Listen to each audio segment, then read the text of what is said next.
what the book of Enoch reveals and denies. The identity of Enoch. Enoch is considered to be the seventh after the Jewish patriarch Adam to live in the years before the deluge, before the great flood.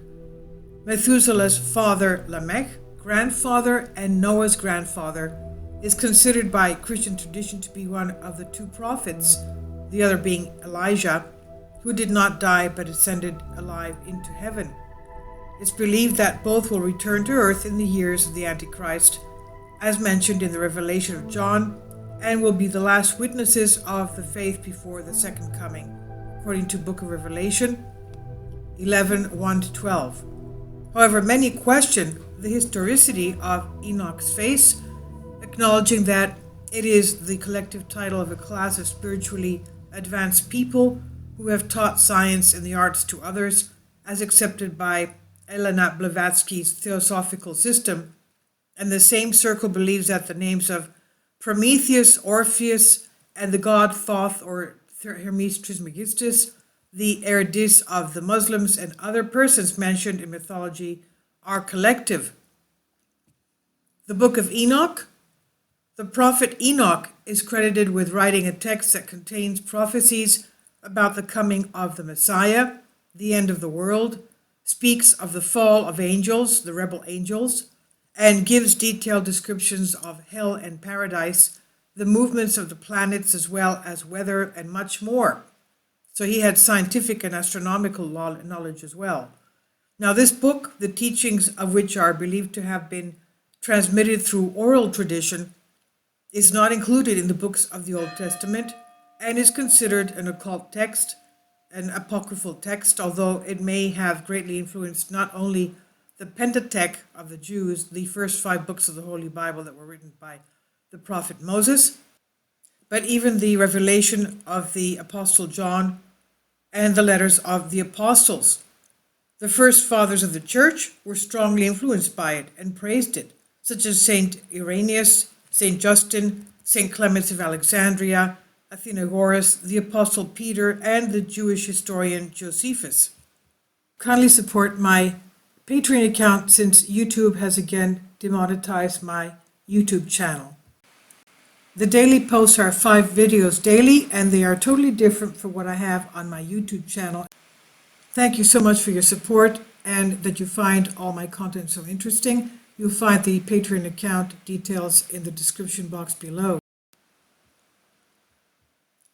Nevertheless, none of them agreed with the narration of the fall of the angels, as we will see below. The fact is, though, that it is not considered a heretical book, even if it is not included in the Old Testament. It's not considered heretical. Scholars suggested that it may have been written in Hebrew during the Babylonian captivity, the Babylonian exile, about 600 BC, because many of its descriptions, such as those of the Old Testament, resemble those of the prophet Daniel.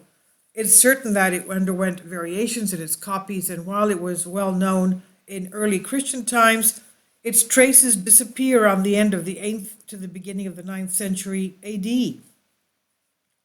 The English travelers Bruce and Ruppel find a copy in Abyssinia written in Coptic, and in 1811 it's translated into English by Bishop Lawrence and then into other languages. Okay, they found it again in Abyssinia in 1811. The heretical points of the book, quote unquote.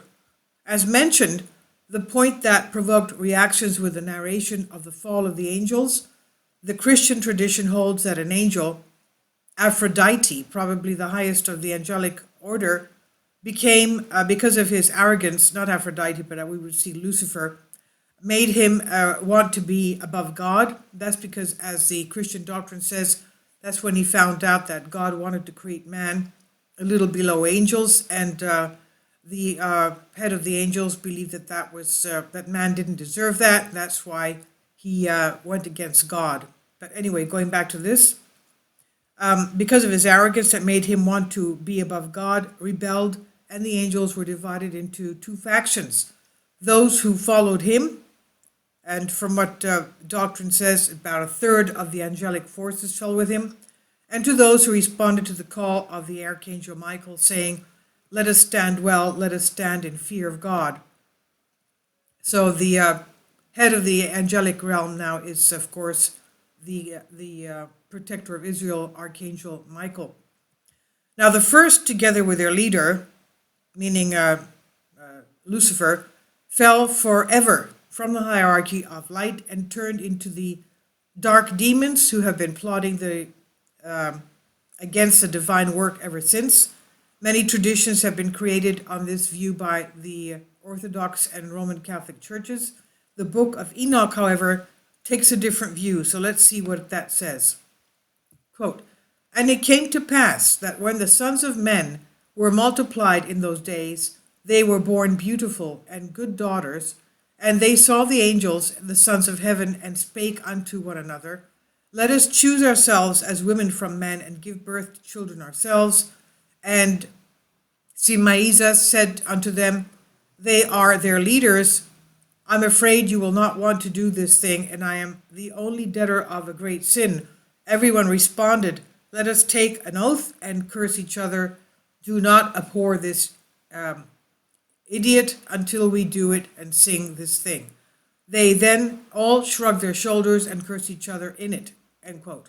And we quote again, "And they took wives for themselves, and every one of them chose a woman for himself, and began to go unto them, and to be with them, and to teach them medicines and concerning childbirth, and rhizomes, and in the gastric lavushin, giants of trillions of thousands of etas fell and made the people toil. As these people were not able to subsidize, the giants dared to attack the people and began to sin against them and the beasts and the reptiles and the fish and other flesh and blood. Then the earth rejoiced against the wicked." So in other words, it wasn't only sinning against humans, they were also doing it against animals. I don't know if it was bestiality or also transhumanism. Now going back to the article, the narrative goes on to describe in detail the arts that the angels taught women, meaning the techniques of doing things, and the evil that the giants sowed on earth until the four most powerful angels, Michael, Gabriel, Suriel, and Uriel, looked at the earth and realized what had happened, so they informed God. God decided to throw the fallen angels into the depths of the abyss forever, the giants to be destroyed by their own hands, and the sinful race of men to disappear by the flood, meaning the Nephilim races. Now the fallen angels begged Enoch to intercede for them to God, but he answered them that angels intercede for men and not the other way around. Continuing, the text mentions the extremely interesting that the giants will give birth to evil spirits that will be called spirits of evil, and will not eat, will not drink, will be invisible and responsible for every misfortune of humans. Now, comments on the fall of angels. There have been various attempts to interpret the above narrative, which is the most heretical point in the book. First of all, it should be pointed out that such a text can be allegorical, and its real interpretation can be based on keys, quote unquote, without the knowledge of which it is not possible to interpret. I will rely on what is literally described. Some argue that the translation of the word Elohim is incorrect, because it's translated not only as angels, as in Enoch, but also as sons of God or virtuous people. Therefore, the quote-unquote sons of God, that is, the virtuous people, reproduce with inferior women committing sin and not the angels of God. So these Elohim, of course, should have another name, okay, Nephilim or whatever, fallen angels. Now, the truth is that the Hebrew word Elohim is a plural meaning gods or powers, and the phrase B'nai Elohim means sons of the gods. As mentioned in Genesis, in the phrase in question, quote, his son saw, and quote, God, the daughters of men, Genesis 6:2. We're talking about Genesis giants here. The explanation of this point in the translation I have at my disposal, Brother Savior under N. Vasiliadis, claims that the sons of God are the descendants of the pious generation of Seth by Enos, and the daughters of men are the descendants of his generation Cain, which is characterized as corrupt. However, the text of Enoch clearly states, there were 200 who descended on the top of Mount Hermon in the days of Jared. So it was not the descendants of Cain, it was the angels who descended, and the location was Mount Hermon in the days of Jared. So if they were humans, from what higher point did they obviously descend to the mountain?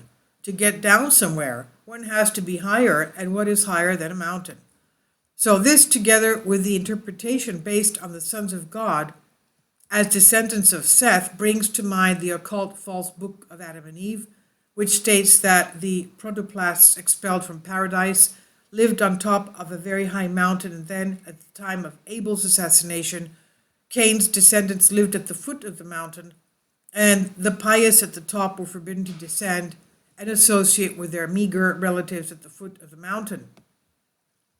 But even if we accept this as an explanation, the text mentions the descendants on Aradis, so we do not accept that the pious of the top descended to the abominable races at but some higher than the mountain. The interpretation of the word as people, however, does not explain the products of this union, hence the giants or Nephilim as mentioned in the text. If we were humans, why did our reproduction lead to the birth of giants, who are also referred to in the book of Genesis? And the giants were in the earth in those days, and with that, as if the sons of God were coming into the daughters of men, and they became one. They were the giants of the age, the famous men. Genesis 6:4. Let's remember, of course, there are various passages concerning giants in the Old Testament and New Testament. Let's remember the 12 spies at the time of Exodus who that Moses sent to see the promised land, and they said that they saw the giants there and that they were like little insects compared to the size of those giants. Humans, that is, or were like insects in the eyes of the giants. That's how huge they were. And also, of course, giants after the flood in the time of David, King David, and his conflict and battle with Goliath. Now, while in Numbers 33:13, he mentions that there were sons of the Anak, and hints that in the end of the flood, they did not destroy all of them, but at least some were survived in the region of Palestine. Another argument of those who accept the version of the main mistranslation is based on Genesis, where God states, "Let not my spirit remain in these men forever, for they are flesh." Genesis 6:3. If we look at the text, however, we find that the word people can refer to the giants and not to their parents, the fallen or the vigilantes, the rebel angels. The meaning does not change if we consider this and agree with the book of Enoch that, quote, "born of spirits and flesh, on earth their habitation is," end quote. Therefore, I believe that even this argument expressed by St. Augustine does not exclude the correctness of the text of Enoch. The most central argument of the book critics, however, is that, according to them, angels cannot, as spirits, have children. We will stay here longer. Now, in the Gospel of Matthew, Christ states that, quote, "In the resurrection they neither marry nor are given in marriage, but are angels of God in heaven," end quote. Based on this, the book's critics claim that Christ himself has given a definitive answer to these theories. Again, however, the God-man, Jesus Christ, could mean not the angels as a whole, but those who chose not to unite, the righteous angels who answered the call of the Archangel Michael and remained in paradise. It does not in any way clarify whether the angels have the ability to create life or not. Angels are supposed to be asexual spirits, at least in the Orthodox doctrine tradition, who are necessarily depicted as young men in iconography. Now, however, the latter have been accused of indecency, that is the fallen angel, the Nephilim, indecency against living men and women in the form of incubi and succubi.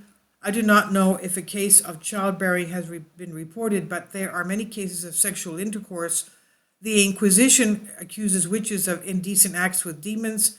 Church saints say they suffered from them. Yes, because demons can manifest themselves in human forms. They can even manifest themselves as mountains in front of you, okay, or ETs or whatever. Now, going back to this, they're shapeshifters, yes. Childbearing by gods and goddesses in the, for example, ancient Greek mythology, the gods of Olympus, Mount Olympus, is a common tradition throughout the world, not only ancient Greek mythology, but also other mythologies. Common tradition throughout the world, and the Immaculate Conception of Christ and others were done through the mediation of a spirit, and it was supposed that the Antichrist of the Christian tradition, it is supposed that the Antichrist will be the product of such an illegal conception. Something that usually escapes the attention of all those who have dealt with the issue we're talking about is the attitude of the daughters of men. Why did they accept, without fear at least, contact with spiritual entities that were obviously completely different from them? Let's remember from what the Apostle Paul wrote in the New Testament, that we should always keep in mind how Eve was tempted, because Satan came down as an angel of God of light, and she thought him so beautiful and so wonderful that she fell in love with him immediately. She was enticed by him because of his angelic appearance. So yes, that's how we have to try the spirits, because they can even manifest themselves in front of us as angels of light. That's how he appeared to Eve. So throughout nature, the female should feel an attraction for the male, which may be nice or ugly, yet it looks like individuals of this kind, if one excludes at least perversions. So could the egregores have deceived women, the fallen angels have deceived women by appearing in human form? Well, obviously that's what the Apostle Paul tells us. Yes, not only human form, but also in angelic form. Of course they could. The entire Old Testament and the book of Enoch state that the angels can take human form when they want to, so logically they should appear before them as humans. Now we have a lot of witnesses and testimonies of the monks of Mount Athos in northern Greece, where no females are allowed in that peninsula. There are 20 monasteries there, and of course all night they pray, and in the morning they have holy liturgy. And there are many times they say that they hear women knocking on the door of the church, the front door of the church, saying, help me, I need your help, where there's no women in Mount Athos. So yes, they do appear in the form of an enticing woman and trying to tempt these monks to stop their liturgy and also fall to temptations. Now, going back to this, if they declared their identity, we do not know. However, they may have done so. Otherwise, God would have no reason to be angry with the women, since they fell victim to fraud. But the God of the Old Testament has so many human flaws that no one can be sure of how he would react. Now, going back to this. I don't believe that God has flaws, but this is what this article is talking about. There are some things that we question that we don't know of. Now, Christian beliefs seem to place the fall of the angels in prehistoric times, before the creation of Adam. Genesis states that Eve was deceived by the snake, and was deceived in the location of paradise. So the fall must have happened earlier. Now, however, Enoch tells us that it was in the years of Jared that the fallen angels descended to Mount Hermon, that is, in times when people were already living on earth, expelled from paradise for many generations, at least 6 in number.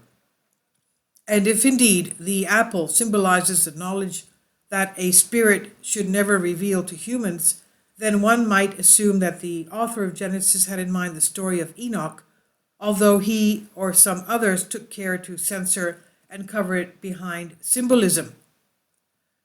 Now, the birth of Noah. Lamech, Noah's grandson, got married, and when his wife had a child, terror seized his soul. The child's flesh was white as snow and pink like a rose, while his hair was also white. As soon as he opened his eyes, the room was lit, and as soon as he opened his mouth, he began to praise God. Noah, that is. Lamech feared that he was not his own child, but that of an angel, meaning a fallen angel, sent his father Methuselah to Enoch, who was already living with the angels, to consult him about Noah's birth. Enoch assured him that he was his own child, narrated to him the fall of the fallen angels, and prophesied to him that Noah would survive the flood that would destroy the people and the products of the ungodly with the fallen. Comments? In the first phase, the image of Noah looks like albinism, a disease in which no melanin is produced in the body. No albino, however, can speak from the moment of his birth, praising God especially. So in Lamech's question, it seems that the belief in the reproductive abilities of the angels was common at that time and could not have been influenced by Enoch, since the latter only then revealed in Methuselah the fall of the awakening and the coming flood. Could Noah's description be a symbolic reference to the creation of the white race? Unfortunately, there is no confirmed evidence of such great antiquity of the Jews, nor are there any reports of the appearance of Noah's sons. Here, as in the story of the flood, the possibility of the influence of those copying or the authors from their early sources seems perhaps more intense than ever. Now, Enoch was already living with the angels in a place far away, but accessible from Methuselah by Methuselah. Methuselah knew where to find his father Enoch when Enoch was already with the angels. What this place may have been, no one knows. However, after that, Enoch ascended to heaven. Due to views of all those who claim that they were not angels but intelligent beings from other planets who met with mortals coming down from their flying vehicles, and due to the differences in genetic material, gave birth to giants, stand logically. Could this stand? As I leave it up to your judgment. In conclusion, the Book of Enoch was presented very briefly and with more weight on the fall of the angels, less on the birth of Noah. Of course, the text does not only include these facts, but also the descriptions of other realms of existence, interpretations of celestial phenomena, the names of the lords of celestial bodies or angels or powers, as they are typically mentioned. These passages contain many difficult points and are a good ground for study. The exclusion of the Book of Enoch from the Old Testament series is understandable, since what is described contradicts the traditions embraced by the Church in its attempt to introduce a new doctrine, free from old conceptions of similar doctrines. Whether the Church has achieved this is a matter for another article. Now, the God of Enoch is a typical God of the entire Old Testament. Tough, punitive, unconvinced, majestic in the face of his omnipotence, unyielding in the face of the apology of the fallen, with suspicions of human emotions and especially anger. The demons that afflict people are not the enemy in Enoch. These are rather described as sad figures, in contrast to the Christian tradition which blames them for every evil. In Enoch, the spirits of the giants are the ones who cause suffering, trapped in the lower material dimensions from which they were born. The concept of knowledge acquisition is also ambiguous. On the one hand, it's considered a sin, which was transmitted by the fallen angels, and on the other hand, Enoch offers plenty of it. In other words, while giving some astronomical and astrological knowledge, he rebukes Aquila, Tamil, and Asarabel, who taught the same things to the daughters of men. The similarities in the history of the Titans, especially with Prometheus, are obvious. Well, it depends. Enoch did not teach women how to have abortions as the fallen angels did, okay? Or how to be enticing using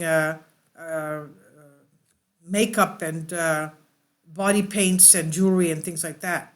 Now, as the fallen angels did. Now, and one wonders if all this technological civilization we have developed, which may destroy as well as save, started from the abominable fallen angels, or if it was a divine gift. Now, what God, who we accept to be the perfect being, would allow flaws so vindictive, so human, that would deprive his beloved creatures of knowledge to make their lives better? So for this reason, the Book of Enoch, regardless of the correctness or not of his narratives, like all of the Old Testament, is offered for fruitful reflections on religious, theological, and not only issues. So let's remember that the Book of Enoch is not a heretical book, not seen so by the Christian Church. This is translated for you from a Greek article. Please leave your comments, and thank you for your support.